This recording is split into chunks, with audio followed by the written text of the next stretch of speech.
On Tuesday, June 25th, the Select Board held a hearing on a small cell antenna Verizon would like to install in town. Here's Derek Reisner with an overview of the meeting.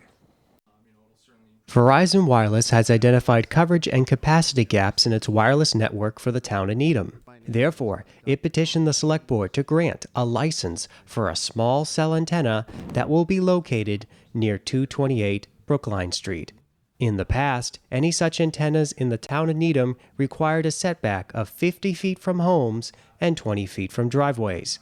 This new antenna does not meet this required setback. However, Victor Minugian, representing Verizon Wireless, pointed to a new FCC ruling that became effective in January 2019. The FCC sets the emission exposure levels that any carrier can emit on any of their antennas, whether it's a small cell or a macro cell. So long as we meet the FCC standard, the new FCC order that came down last year talked about the extent that the board looks at the health aspects, then that becomes unreasonable and discriminatory. And I would ask that you, I don't know if you do a waiver or how you do it in this board, but we would ask that we'd be exempt from those two requirements based on the FCC order. Many Needham residents still have concerns over the placement of the cell antenna, since it will not only be near residential housing, but also close to the Mitchell Elementary School. The reason that you have the turnout that you have tonight is because of the location. It's that simple. The only people that were required to be notified were the abutters, right? I think that anybody who has a child at Mitchell is an abutter. I do not have a child going to Mitchell. I do not have a grandchild going to Mitchell, although I have both categories. They're not going to Mitchell. However, I've had children, I've taught school, and I know several things about that. One is that the developing mind is more susceptible to harm than the adult mind.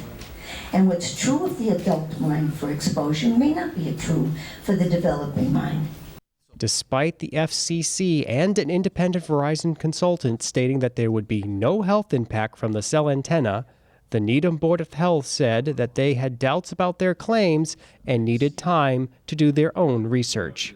The current FCC regs require that non-ionizing radiation, which we're talking about here, that they think the appropriate use is just, does it heat up body tissue? Because that's really the only effect we know that this stuff does. It basically becomes heat. Currently, a lot of people are thinking that's kind of anachronistic. That because we are now seeing these other effects, that we need to look beyond just heat dissipation. However, the FCC ruling also requires towns to rule on any application within 60 days of filing. After 60 days, the case could go to litigation, where a judge could approve a temporary grant for the antenna.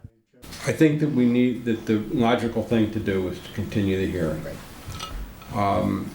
And my suggestion to the applicant is that it would be better for everybody to withdraw this application rather than be operating under this shot clock, which, unless something changed in a major way, is just going to send us off to litigation. I'm happy to say I have no authority to withdraw this, but I will take everything I heard tonight from both sides of this table to our client. Ultimately, the board decided to continue the hearing on July 23rd at 7:30 p.m. For the Needham Channel News, I'm Derek Reisner.